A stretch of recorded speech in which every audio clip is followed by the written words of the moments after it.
Assalamualaikum warahmatullahi wabarakatuh.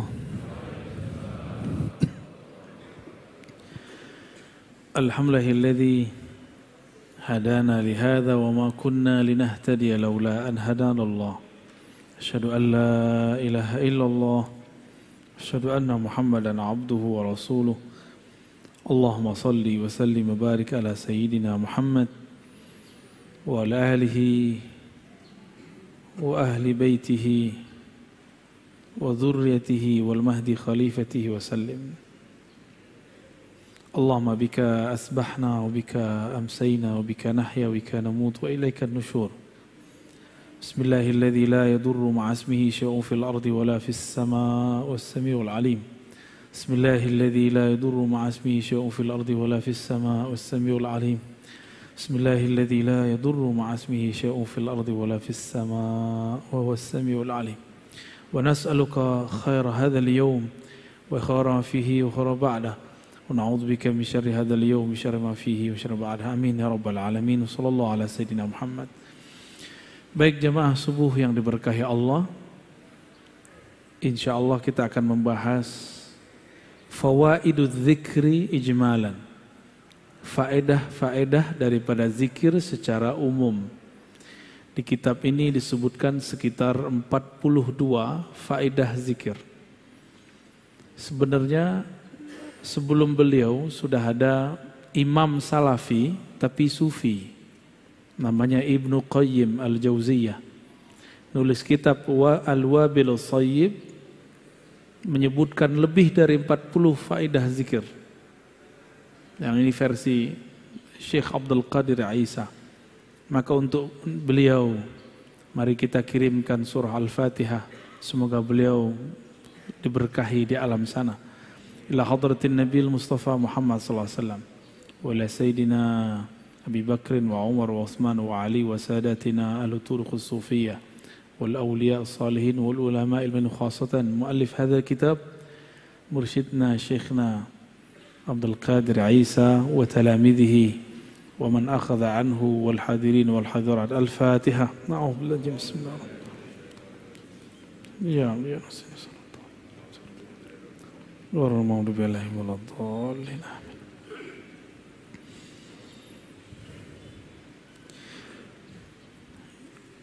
Ini nomor-nomor nanti kita jelasin ya. Faedah zikir yang pertama disebutkan dalam hadis yang sahih riwayat Imam Muslim bahwa setiap orang berzikir akan dikerubungi malaikat. Satu, diliputi rahmah. Rahmah artinya kasih sayang. Itu sebabnya ahli zikir disayangi makhluk di langit dan di bumi. Itu sebabnya ahli zikir tiba-tiba orang sayang aja sama dia. Ya. Kenapa dia disayangi? Karena pemilik langit bumi sayang dia. Semoga kita bagian dari mereka. Amin ya rabbal alamin. Tidak hanya itu, otomatis karena dia bersama pemilik alam yang membolak-balik kolbu, maka kolbunya jadi sakinah. Apa arti sakinah? Tenang. Kolbu itu artinya bergerak. Kusak-kusuk, gundah. Kata orang apa? Gundah gulana. Ente gundah gak? Jomblo. Pasti gundah deh ini tiap malam. Tidur meluk bantal kan. Tapi kalau dia zikir, ada sakinah di kolbunya. Insya Allah. Apalagi namanya viral di langit. Antum gak terkenal di bumi gak apa-apa. Yang penting terkenal di langit. Wa zakarahumullah fiman indah. Itu udah berapa tuh? Udah 4 ya. Jadi nanti bisa lebih dari 42 itu. Pertama apa? Malaikat menghubungi, haffat bihimul malaikah. Jadi antum nih sadar atau tidak kalau lagi majelis rotibul haddar, rotibul attas, istighatsah, zikir pagi sore, baca Quran, itu banyak malaikat yang menghubungi. Ya. Ama kita itu ada malaikat-malaikat khusus. Malaikat itu senang ditambah malaikat-malaikat rahmah.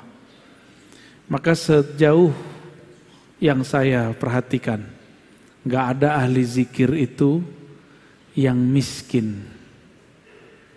Apa yang dia butuhkan, yang dia perlukan, Allah tunaikan. Meskipun terlihat hidupnya susah, tapi hatinya tidak susah. Miskin ini kan konsep berpikir. Konsep berpikir yang tidak pernah merasa puas. Itu miskin. Ya. Antum dulu gajinya 300, puas. Kaya itu. Sekarang orang banyak gajinya 300 juta, masih korupsi. Ya.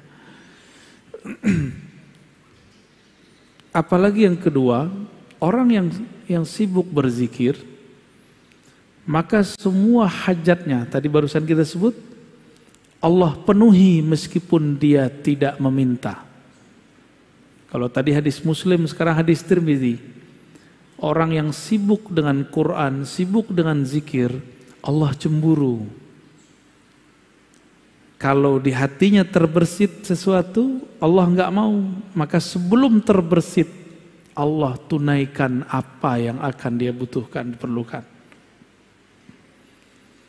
Maka jadi ahli zikir itu agak ngeri juga Pak. Terbersit sesuatu datang. Tapi kalau antum zikir kayaknya belum ya. Gawat Pak kalau sudah masuk zikir dalam kolbu, Allah senang. Allah kalau udah senang, apa aja mau kita dikasih.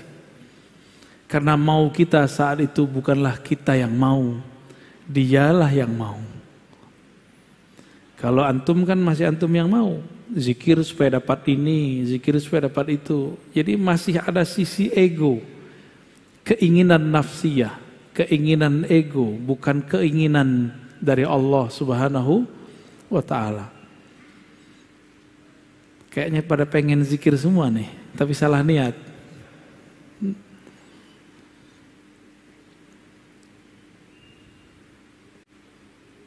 Ini banyak terjadi pada ulama-ulama terdahulu sampai hari ini.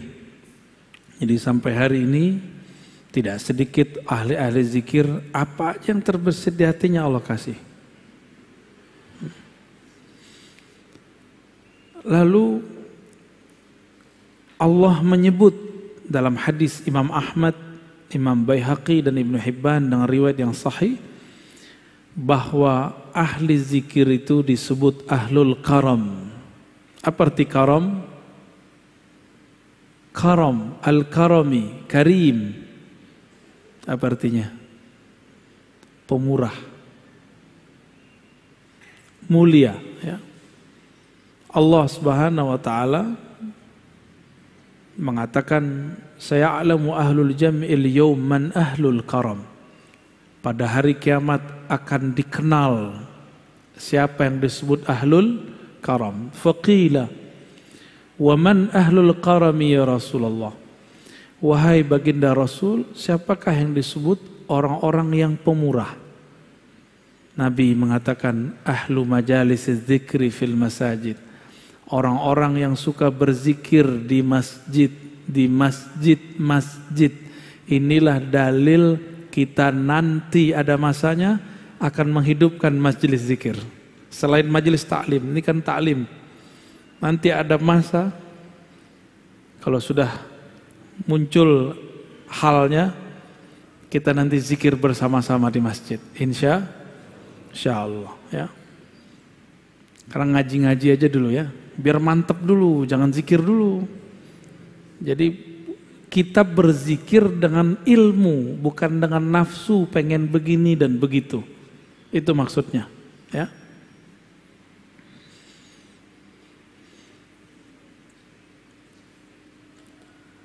Kalau tadi yang pertama, orang yang berzikir, malaikat mengerubungi. Itu malaikat rahmat di bumi. Ada malaikat-malaikat muqarrabin di langit. Mereka berbangga-bangga. Bukan mereka ya, Allah yang membanggakan kita di hadapan mereka.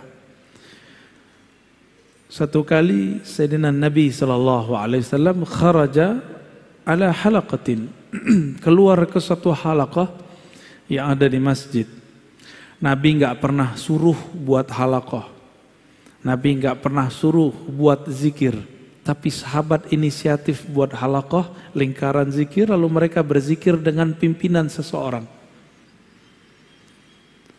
Nabi keluar, Nabi tanya, ma ajlasakum, apa yang membuat kamu duduk bermajlis berhalaqah? Lalu mereka mengatakan, jalasna nazkurullah wa nahmaduh. Kami duduk ya Rasulullah untuk berzikir dan memujinya. Berzikir dan memujinya. Faqal atani Jibril. Di riwayat Muslim ini diulang sampai 3 kali. Allah, demi Allah, apakah untuk itu kalian zikir? Untuk itu kalian duduk, berkumpul? Lalu mereka merasa ketakutan. Jadi mereka ini buat inisiatif majelis zikir di zaman Nabi. Dicecar pertanyaan 3 kali oleh Rasulullah. Perasaannya gimana itu Pak? Khawatir dituduh sesat. Lalu Nabi mengatakan, bukanlah aku ingin menyalahkan kalian, tapi aku ingin memastikan kalian ngapain, karena di langit lagi rame. Atani Jibril, Jibril mengabarkan kepadaku, di langit lagi rame. Kenapa? Innallaha yubahi bikumul malaikata. Allah membangga-banggakan nama-nama kalian di hadapan malaikat-malaikat muqarrabin. Jadi orang-orang yang suka membuat majelis zikir, masyhur dia di langit. Maka dulu siapa? Almarhum Ustadz Arifin Ilham, almarhum Ustadz Fulan, udah banyak dari dulu. Itu namanya diharumkan. Tapi kalau sekedar nama harum, kalau nggak rajin zikir nggak harum lagi. Maka harus mengenal jalur pintas, harus kenal siapa yang dizikirkan. Seandainya Allah tidak menyebut nama kita lagi di hadapan mereka, Allah masih menyimpan sirnya dalam ilmunya. Ya. Jadi lebih tinggi ma'rifat. Zikir itu ada 2. Zikir menyebut, zikir mengingat. Nah, mengingat itu mesti ma'rifatullah, kenal Allah Subhanahu wa ta'ala. Kalau zikir menyebut rata-rata cuma cari pahala. Ya, kebanyakan begitu. Tapi berkah juga. Ya. Kurang bukti apa Pak? Ustadz Arifin itu, ya. Ustadz siapa lagi yang mengajarkan zikir di Betawi? Saya dengar dulu ada Kiai Benyamin, masih aktif nggak? Itu buat majelis Hizib Bahar, ya. Rame orang zikir. Habib kita buat majelis Ratibul Haddad, Ratibul Attas. Allah ramaikan. Allah yang meramaikan, bukan dia. Maka aneh jika ada ustadz, habib, kiai merasa tersaingi kalau ada muncul majelis baru, itu aneh. Ya, berarti dia nggak mengerti politik langit. Ya. Nggak ngerti dia, orang begini jahil billah. Dia cuma berzikir ingin cari makan. Zikir bukan cari makan, zikir mau cari ridha Allah Subhanahu wa ta'ala. Muncul kelompok baru, zikir, gak apa-apa, malah senang kita. Alhamdulillah, negeri ini tambah harum dengan zikrullah. Begitu seharusnya, bukan malah merasa tersaingi. Kita itu marah kalau ada yang membid'ahkan, ya. Satu suara dong. Jangan kayak teman saya di seberang sana. Datang, adik kelasnya datang. Buat majelis, diperintahkan guru. Apa kata dia? Lu lapor sama gua. Urusan apa? Ya, ini wilayah gua. Siapa yang punya wilayah? Yang punya wilayah kan Allah Subhanahu. Tapi memang kalau kita ngajar di suatu tempat, ini adab. Ada guru tua di sana, kita silaturahim. Tapi seandainya enggak, kita nih orang tuanya, kalau tadi orang mudanya. Kita nih orang tua di sana. Ada anak muda baru buat majelis zikir, mereka enggak silaturahim, enggak apa-apa. Justru kita katakan, ya Allah, engkau akhirnya meringankan beban-beban tugasku. Begitu seharusnya. Ya.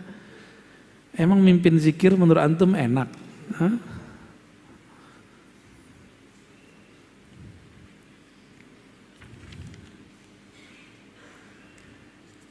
Orang yang berzikir dengan berjamaah. Nah ini dalilnya berjamaah nih, hadis Imam Ahmad. Jadi orang-orang yang membid'ahkan zikir berjamaah, saya meragukan mereka ini mengikuti sunnah, walaupun ngakunya manhaj sunnah. Gak percaya. Kenapa? Dalam hadis-hadis yang sahih, hasan minimal, itu selalu menganjurkan zikir berjamaah. Dalam hadis Anas bin Malik diriwayatkan oleh Imam Ahmad, "Ma min qaumin," tidaklah sekelompok orang, ijtama'u, apa arti ijtama'u? Berkumpul. Yazkurunallah, mereka mengingat Allah. Illa nadahum munadin minas sama, kecuali muncul malaikat yang memanggil dari langit. Apa kata malaikat ini? Kumu maghfuran lakum. Suara apa itu Ustaz? Oke.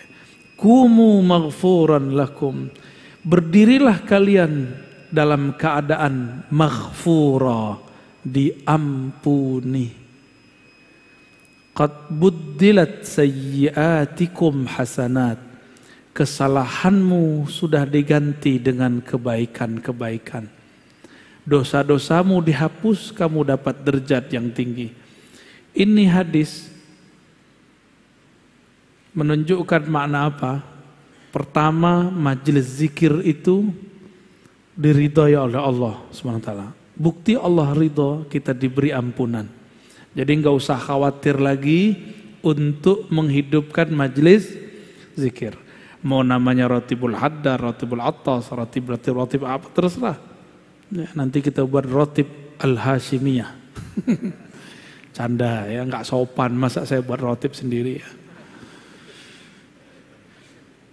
Nanti malaikat akan berseru di langit. Malaikat ini berseru jika diperintahkan. Apa kata dia? Kumu maghfuran. Berdirilah kalian dalam keadaan diampuni. Oh, hamba kalau diampuni oleh Allah berarti Allah ridho sama dia. Kalau Allah ridho sama dia, apa aja mau dia Allah kasih. Ya, antum maunya pasti rumah, mobil, nggak begitu. Bukan itu maksudnya. Ya. Nah, maka di sini faedah zikirnya adalah orang yang berkumpul bermajelis zikir diampuni. Dan yang kedua, diganti dosa-dosanya menjadi kebaikan-kebaikan. Kita ini kan nggak ada yang nggak berdosa. Ada di sini yang nggak dosa. Yang muka-muka ustadz nih dosanya paling banyak kali. Sama kita ya. Yang penting jangan merasa sok suci aja. Allah nggak suka. Itu yang dibaca imam kita tadi. Apa ayatnya tadi? Yuzakkuna anfusahum. Mereka itu suka sok-sok suci gitu. Ya. Itu ayat tadi yang dibaca. Itu ayat tamparan keras buat kita semua. Ya.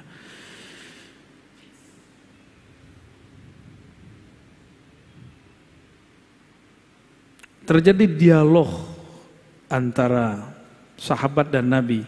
Kana Salman fi isabatin yadhkurunallah. Satu kali Salman Al-Farisi. Salman ini orang Persia Iran. Beliau umurnya di atas 200 tahun. Masih hidup, masih seger. Kalau di riwayat Imam Zahabi 250 atau 350. Kayaknya 300 agak ribet mikirinnya ya, mungkin 200 kali. Saya punya guru paling tua, udah meninggal 120 tahun kalau nggak salah. Masih seger. Nggak tahu tuh Buya Syar'i apa? Ya, itu berapa umurnya tuh? Ya, tua sekali tuh. Orang cuma pengen minta doa beliau aja. Orang mana tuh beliau? Comas ya. Ya semoga Allah berkahi beliau. Ketika Salman dan para sahabat berkumpul yazkurunallah, hadis Imam Ahmad dan Hakim. Marran Nabi SAW fakaffu. Nabi mengunjungi mereka, lalu mereka tiba-tiba berhenti berzikir. Faqala ma kuntum taqulun. Kenapa kalian berhenti zikir?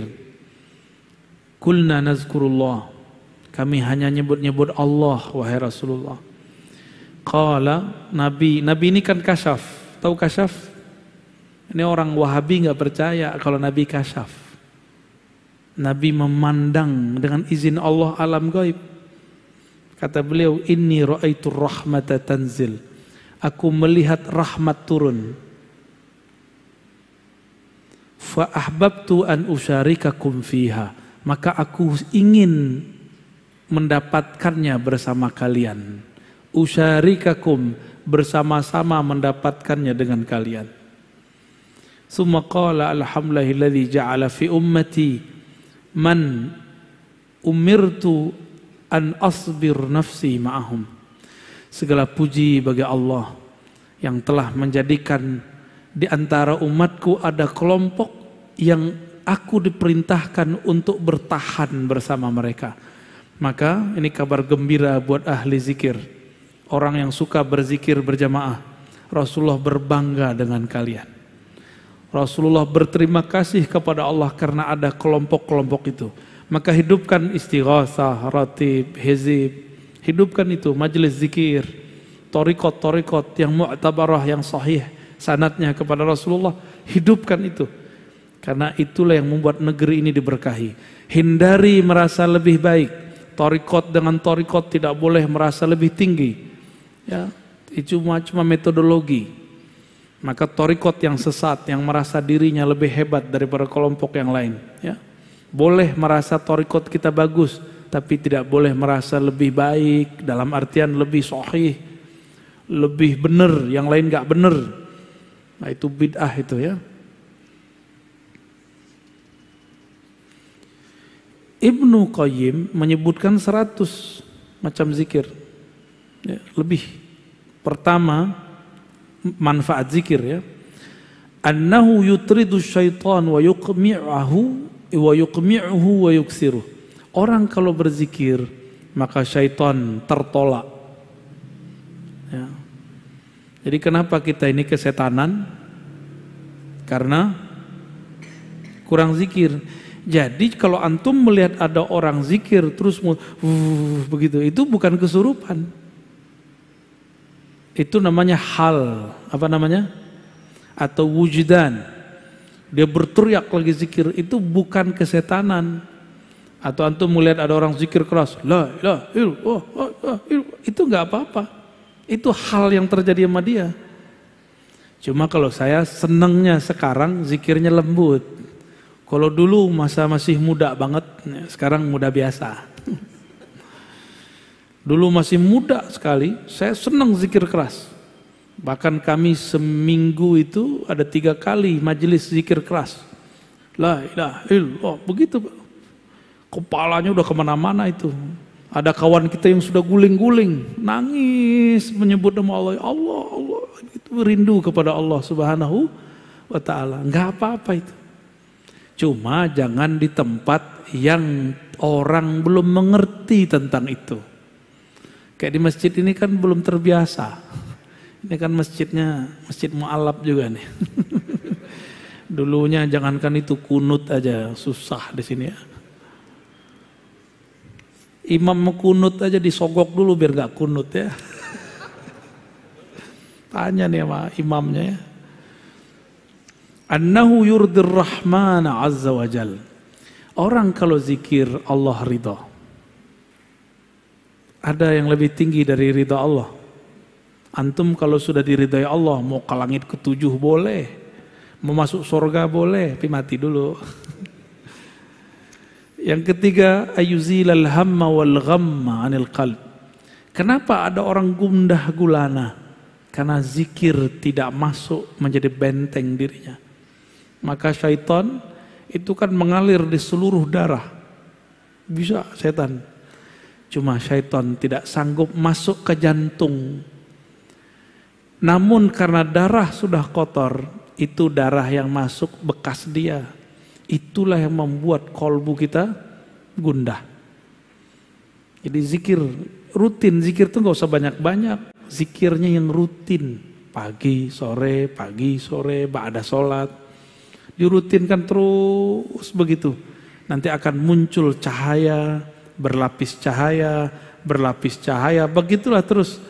Lama-lama dia kuat. Jangan langsung sekali hantam 70.000. Ya boleh juga kalau sering.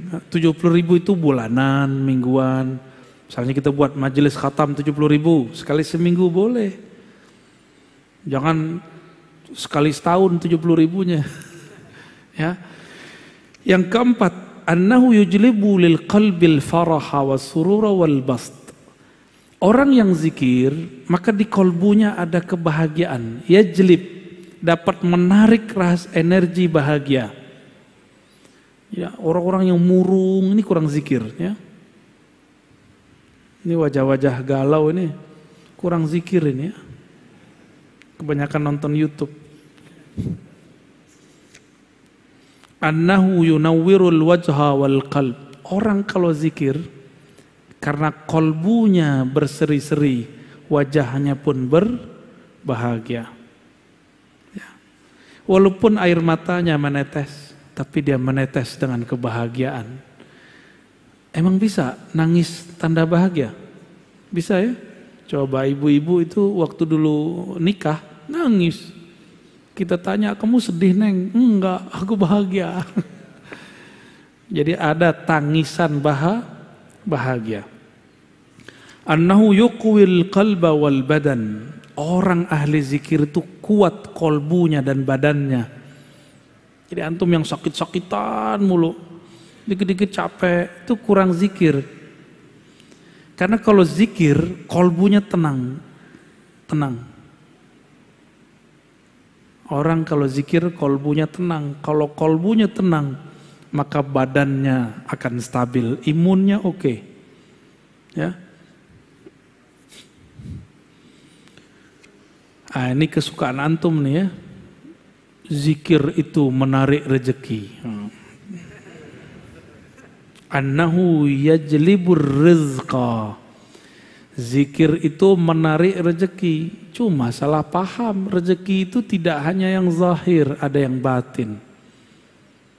Yang zahir duit, rumah, tanah, pakaian, kendaraan. Ya. Ini beda nih ya. Ada orang zikir, saking banyaknya zikir, dia kemudian berkhidmat untuk zikir. Tapi dalam khidmat untuk zikir dia terhalang oleh kendaraan. Maka Allah lihat, orang ini butuh kendaraan, Allah adakan kendaraan untuk dia. Lain dengan kita mau beli kendaraan, zikir dulu. Beda ya, modus. Ya. Itu modus, thariqat al-modusiyah. Thariqat begini udah ketinggalan, ya. Pengen ini zikir, itu thariqat jadul, bukan thariqat ma'rifatullah. Thariqat begini Allah nggak ridho. Kamu zikir bukan untukku, tapi untuk kemauanmu. Kalau yang pertama tadi lain, dia khidmat untuk zikrullah. Dia kurang kendaraan, Allah adakan kendaraannya. Basit, dia kurang pasangan, Allah nikahkan dia, ya. Ente al-jomlowi nih. Dia kurang apa? Kurang makan, Allah cukupkan makannya. Itu kalau sudah khidmat. Ya. Dompetnya kurang tebal, Allah tebelkan dompetnya. Tapi jangan dimulai dari dompet. Dompet tipis nih, zikir dulu lah. Ini beda, ya. Jadi orang ahli zikir nih nggak pantas mikirin mobil, nggak pantas. Orang ahli zikir nggak layak, nggak patut dia mikirin rumah, nggak patut.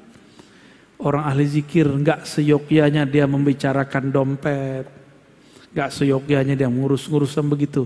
Allah yang urus, jamaah yang urus nanti. Allah ilhamkan kepada jamaah, jamaah ngomong. Disinilah ahli zikir diuji. Nanti antum yang khidmat zikir, ujiannya cuma dengerin aneh. Kita rajin zikir nih, buat majelis zikir.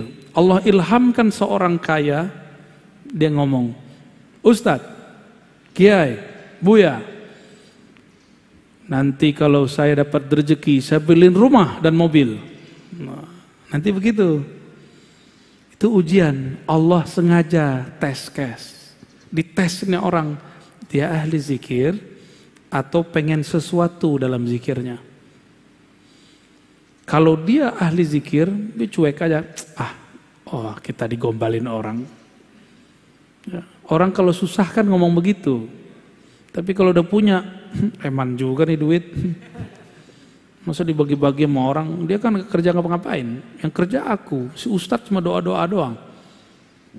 Gak usah lah, amplop aja lah 500. Ya salam.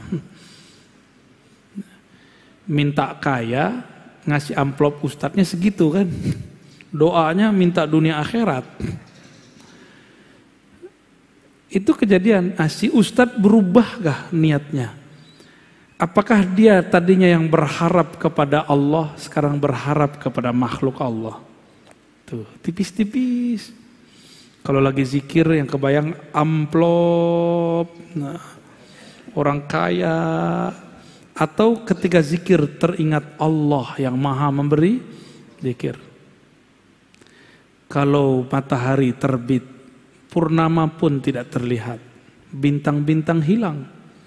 Allah itu pencipta sang surya dan dia tidak pernah terbenam, dia selalu bercahaya. Seharusnya dia tidak tertutup oleh awan-awan tadi. Itu kan awan tuh yang datang. Pak Kiai, doain saya 6 bulan lagi beli rumah. Banyak teman saya yang kemudian diprank, merasa diprank oleh orang kaya. Enggak boleh. Itu bukan dia yang ngomong. Ya. Jadi antum kalau ngalamin itu bukan dia yang ngomong, dia lagi dipinjam lisannya oleh Allah. Bahwa sang ustadz jika dia istiqomah, Allah akan cukupkan keinginannya, kebutuhannya, bukan keinginan. Ahli zikir itu sudah nggak ada keinginan. Dia butuh apa Allah kasih. Butuh apa Allah kasih. Kan kebutuhannya ahli zikir ini macam-macam. Datang sendiri aja, ya, nggak dibuat-buat itu. Ente lagi butuh apa, Basit? Butuh pasangan hidup ya? Niatnya benerin ya. Annahu yaksuz zakiral mahabata wal halawata wan nudrah. Zikir ini membuat ahlinya dipakaikan oleh Allah haibah. Maka ahli zikir nggak perlu pakai jimat. Antum yang punya jimat, bakarlah jimatnya. Ngapain lagi? Ya, pakai aja lah zikir pagi sore, istighosah, rotib itu cukup udah. Nggak sempat sholawat. Sholawat itu adalah jimatnya badan. Jadi kalau nyimpan di buku, di kopiah kan ada tuh ditaruh di sini ya. Ada yang ditaruh di baju, ada yang bajunya dirajahin. Antum kira aneh nggak ngerti. Udahlah, simpen aja itu ya. Nggak perlu begitu-gituan. Kita ini sudah ahsan takwim. Struktur di tubuh kita ini, dalam diri ini sudah sangat canggih. Kalau sesuai dia dengan proporsinya, komponen di badannya, yaitu zikir, maka dia akan menarik tanpa perlu ada alat-alat penarik. Ya, walaupun muka kita pas-pasan nggak ada masalah. Ya, jadi tolong nih kawan-kawan bedakan zikir dengan ilmu hikmah. Ya, ilmu hikmah itu untuk yang tadi-tadi. Ilmu hikmah itu cuma jalan supaya orang nanti kecewa sama jimat, kecewa sama raja, kembali kepada Allah. Saya punya dosen dulu, dia mantan mursyid hikmah, jadi ahli buat raja. Terakhir jadi pengamal Thariqat Qadiriyah. Kata dia, bosan bergantung ke tulisan, bosan bergantung ke wirid, bosan bergantung ke angka-angka. Kita bergantung saja kepada Allah. Wusul dia langsung. Udah meninggal sekarang ya. Karena Covid tewas juga. Alhamdulillah dia meninggal dalam keadaan cinta kepada Allah dan Rasulnya. Orang yang ahli zikir dibuat manis oleh Allah. Ayaksual halawah. Dibuat menarik oleh Allah. Kalau menarik di sini nih bahasa majazi. Sesuatu yang manis ada semut nggak? Ya, bener. Ada semutnya. Semakin banyak gulanya, semakin banyak semutnya. Bukan semut, semut. Ya, semakin dia manis, semakin Allah kumpulkan sang semut-semut. Kenapa kita datang kepada guru kita yang ahli zikir, ahli ilmu? Karena kita ingin dapat manisannya. Ya, semoga kita termasuk semut-semut yang begitu. Syukur-syukur. Ya, antum termasuk yang manis itu ya. Tapi ada yang manisnya permanen, disedot-sedot habis. Dia harus update lagi, upgrade lagi. Tapi sayang sekali, ada yang belum manis sudah kemudian merasa manis. Bahkan sekarang ingin menyaingi guru-gurunya. Muncullah kemudian mursyid-mursyid palsu. Ya, di Thariqat banyak, Pak. Di zaman Abah Anom dulu ada 9 mursyid palsu. Beliau, Abah Anom masih hidup, ada 9 Pak mursyid palsu. Mantan muridnya ngaku jadi mursyid. Bahkan meremehkan Abah Anom, banyak. Jadi nanti jangan heran kalau ada orang yang ngaji sama saya nanti saya nggak tahu sekarang ya. Nanti jelek-jelekin saya. Rozi mah belum nyampe. Ya nggak apa-apa. Rozi sesat, nggak apa-apa. Terserah ente.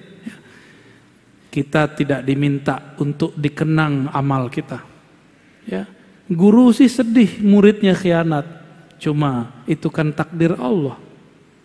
Kita pulangkan, kembalikan semua kepada Allah. Kita cuma berdoa semoga kita tidak jadi murid yang khianat.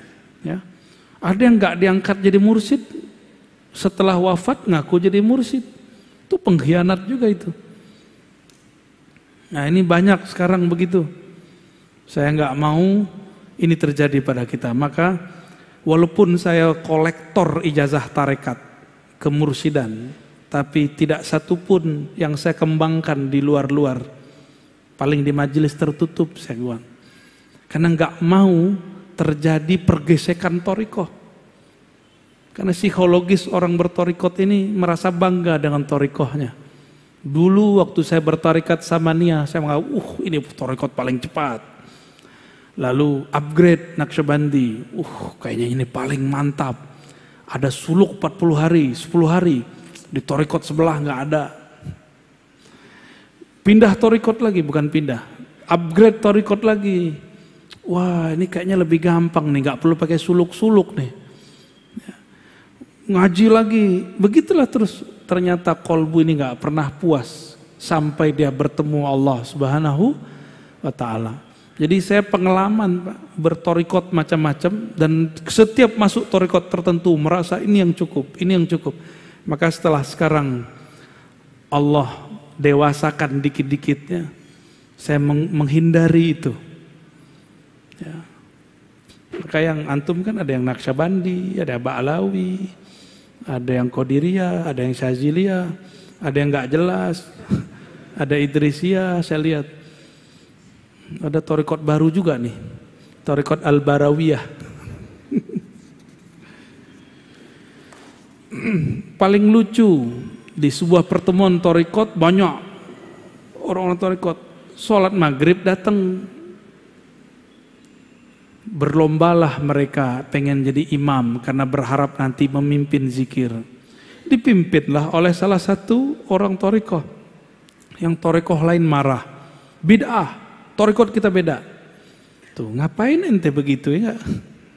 Padahal seharusnya dinikmati aja, mau di depan pakai apa zikirnya, ikuti. Nah, ini yang saya hindari. Ya. Itu ciri-ciri torikot ego, torikot nafsiyah, bukan torikot ma'rifat, torikot ruh. Ya, dalam ruh biasa aja. Udah Basit, cukup. Nah, terakhir saya bacakan.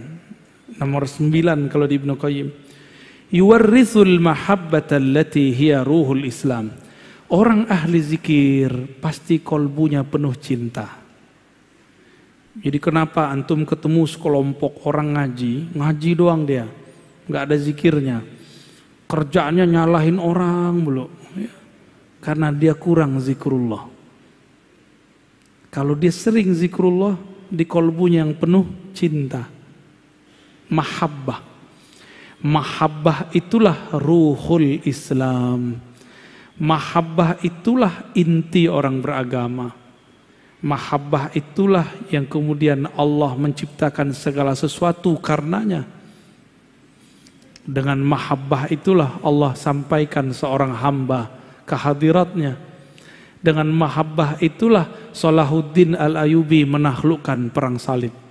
Muhammad Al-Fatih dibimbing gurunya Al-Mursyid Al-Kabir Ibn Syamsuddin memenangkan perang, menaklukkan Konstantinia. Tapi spirit ini sekarang dihilangkan. Banyak orang jualan khilafah, tapi dia meninggalkan tasawuf dan zikrullah. Ya, saya kembalikan kepada Ustadz jomblo kita ya.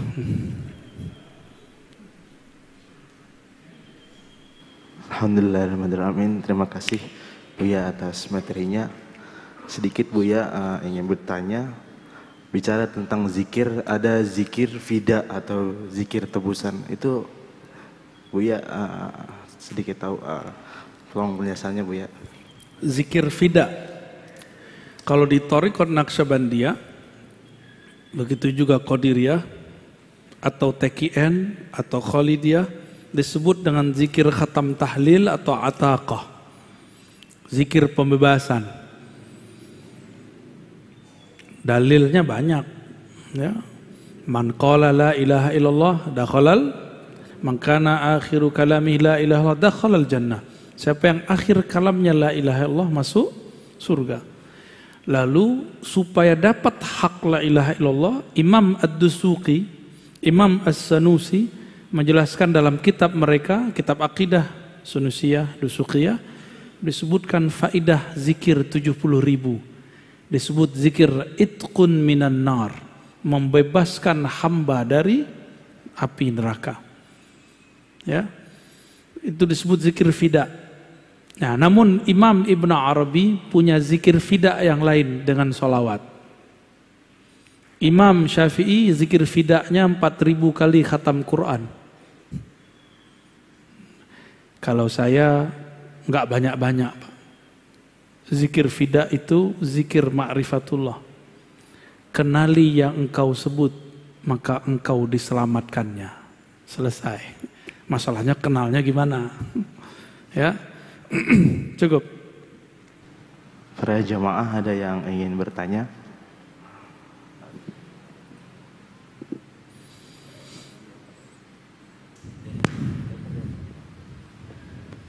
Langsung pertanyaan ya. Pak Fauzan.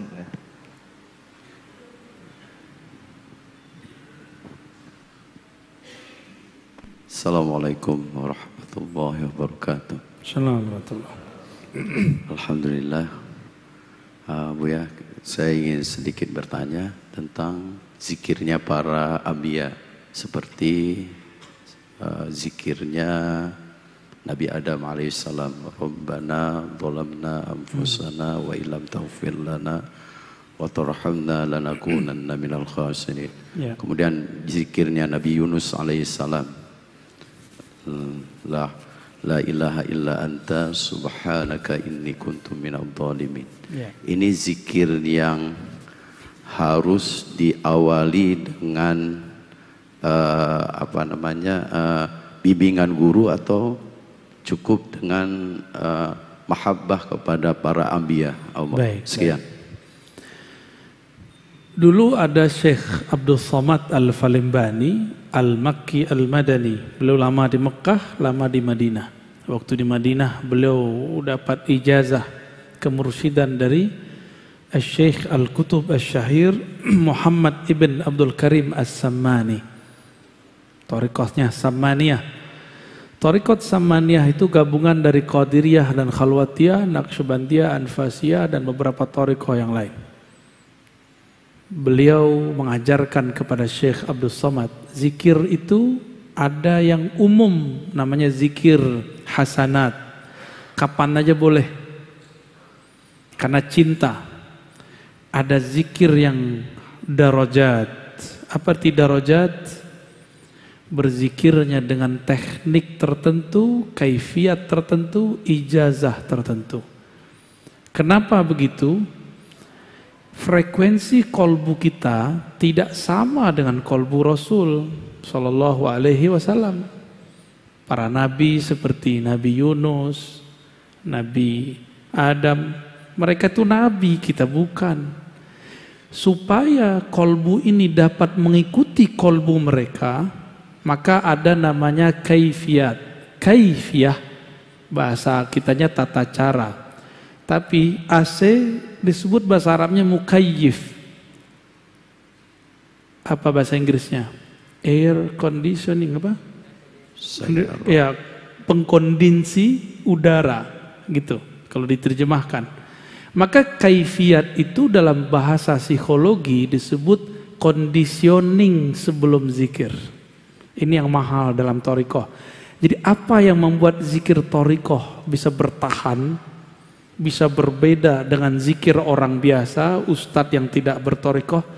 Orang berthariqah itu punya conditioning. Misalnya gini, la hadratin nabi al-fatihah gitu ya. La ila ruhi, itu semua namanya conditioning. Mengkondisikan kolbu supaya siap mengikuti zikir. Supaya pikiran ikut kolbu, bukan kolbu ikut pikiran. Ini ciri-cirinya kalau kolbu ikut pikiran apa? Kalau lagi zikir, pikirannya melayang, mi'raj. Ya. Tapi kalau kita kondisikan kolbu dengan baik, akal dengan baik, akalnya ngikut kolbu. Yang jadi imam kolbu. Tinggal Bapak pilih yang mana. Untuk kalau lagi di motor, di mobil, di bus, di kereta, kita zikir hasanat umum. Tapi kalau kita lagi di atas sajadah, gunakan kaifiat. Disebut zikir darajat. Zikir yang dengan zikir itu Allah angkat nanti. Kira-kira begitu ya. Silakan diamalkan.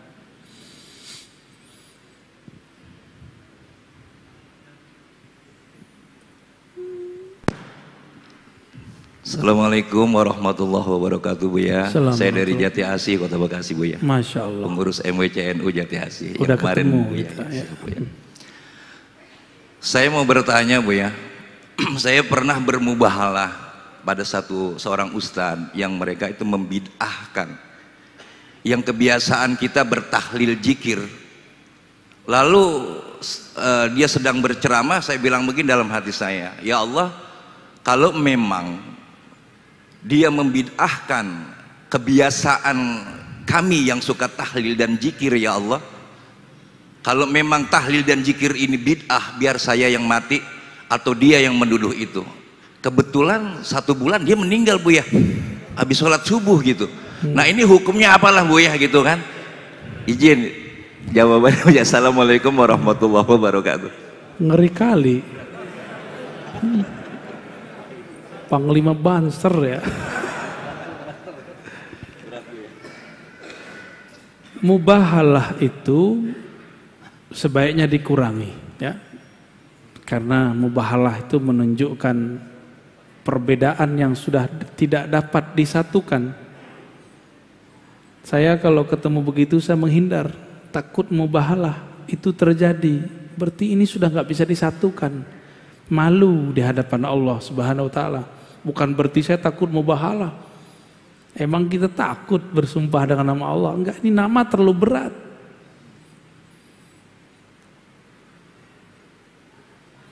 Kalau kita mubahalah, yang dianjurkan itu dengan ahli kitab. Dengan siapa? Dan lafaz mubahalah itu ganas sekali. Nabtahil, kami bersumpah. Kalau bahasa orang kita sumpah pocong, sumpah sial, sumpah kutukan. Yang sumpah ini akan membuat hancur binasa dirinya dan keluarganya, sekian keturunan. Itu kan bahaya. Itu bahaya. Nabi diperintahkan begitu karena ahlu kitabnya resek, gak bisa lagi diapa-apain. Ini masih sesama muslim, jadi saran saya ke depan jangan diulang ya. Terus hukumnya gimana? Itu kan kretek namanya di hati.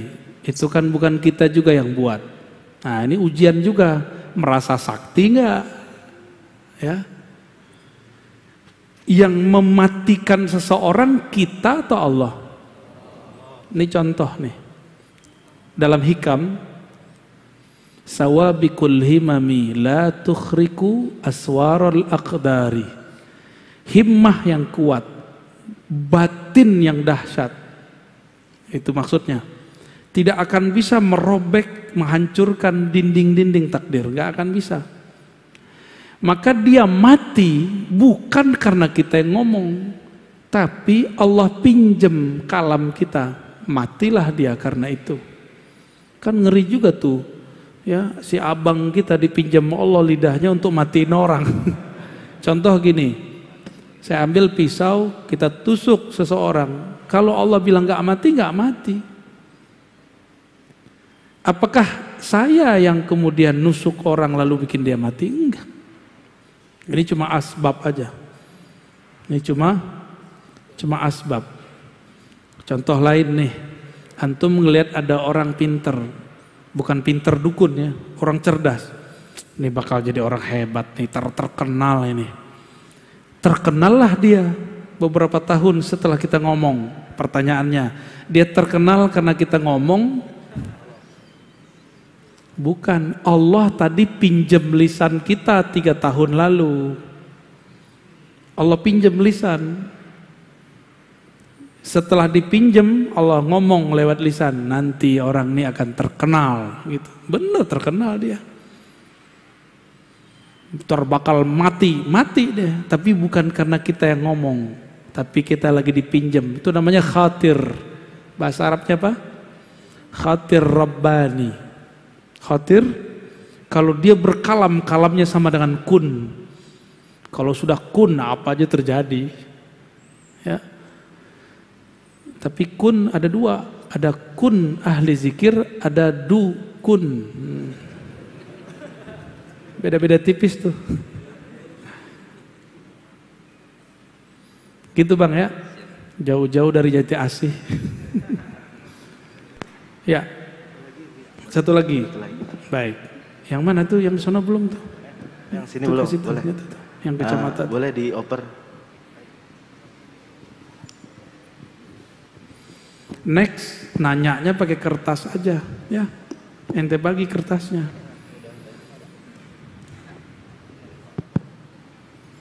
Assalamualaikum warahmatullahi wabarakatuh, Buya. Assalamualaikum. Saya Tamrin dari Sepatan, Tangerang. Ya. Izin bertanya tentang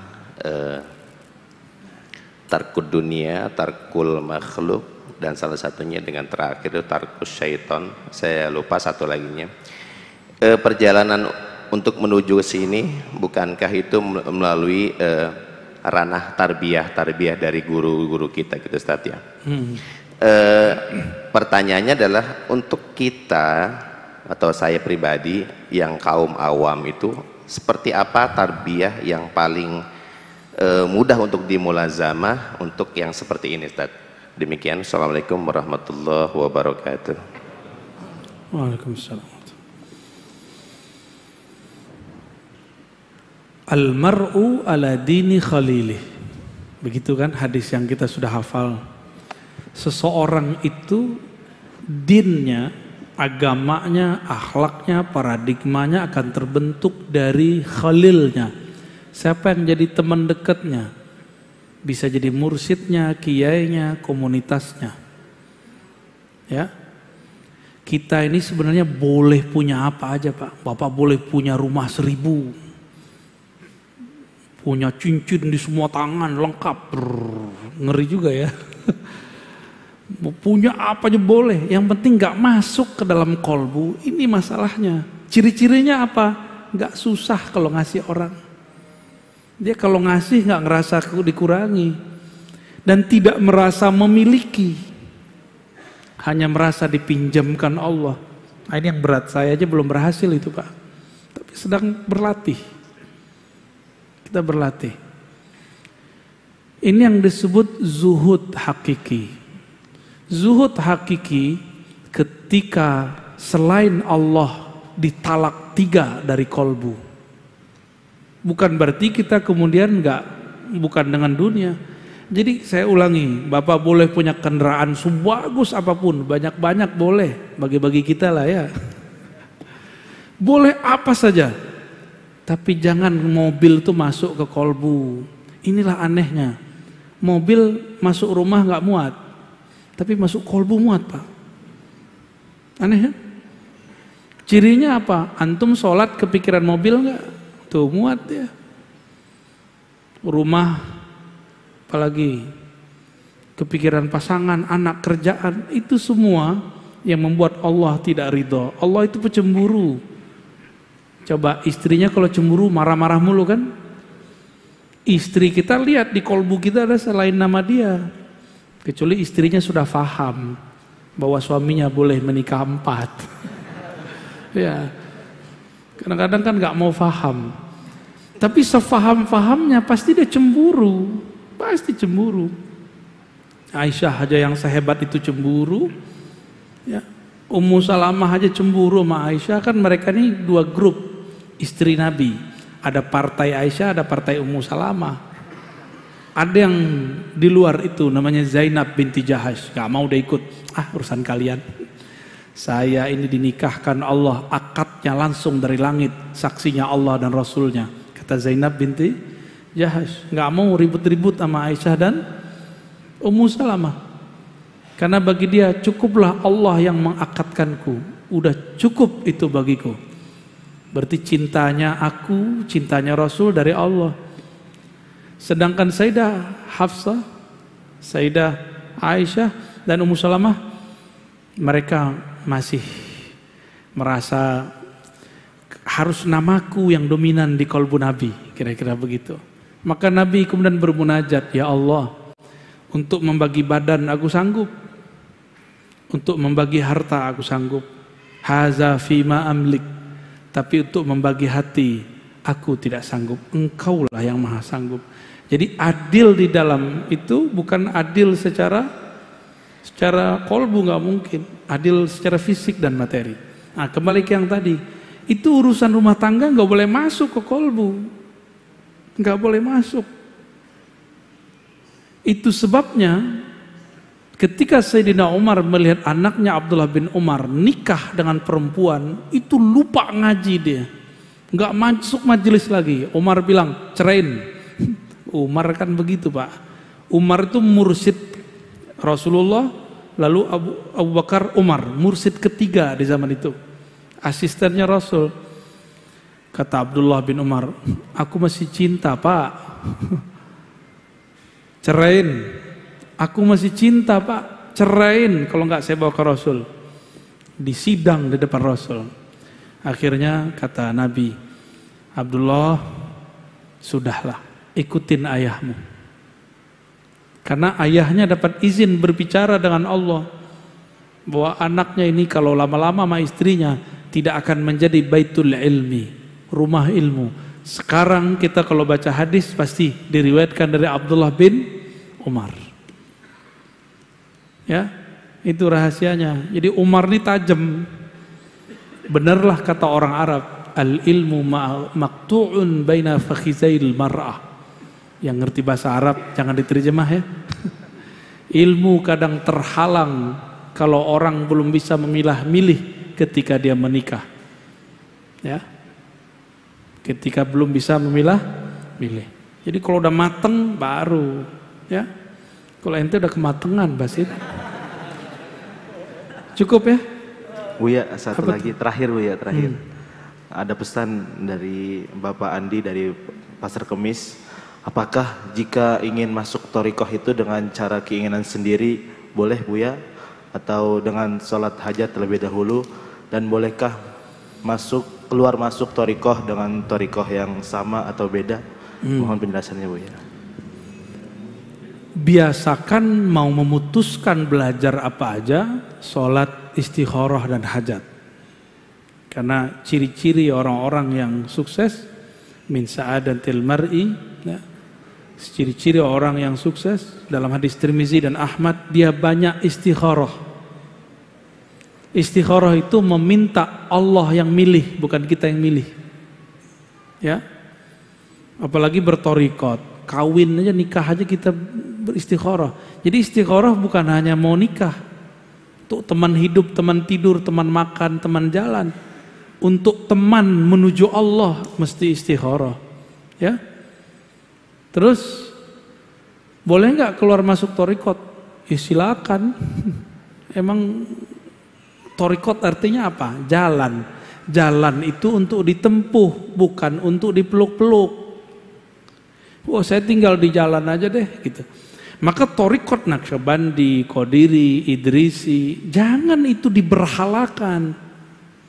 Jangan tinggal di tengah jalan, nanti dilindas orang. Orang udah nyampe usul kepada Allah, dia masih bangga, saya Naqsyabandi, saya Qadiri, saya Idrisi, saya Syazili. Mau sampai kapan ente ngomong begitu? Di zaman Rasul kan gak ada Qadiriyah, Naqsyabandiyah, Idrisiyah, Tijaniyah, gak ada. Yang ada cuma Al-Muhammadi, Nabiuna Muhammad sallallahu alaihi wasallam. Maka thariqah kita gak boleh menghalangi kita kepada Allah.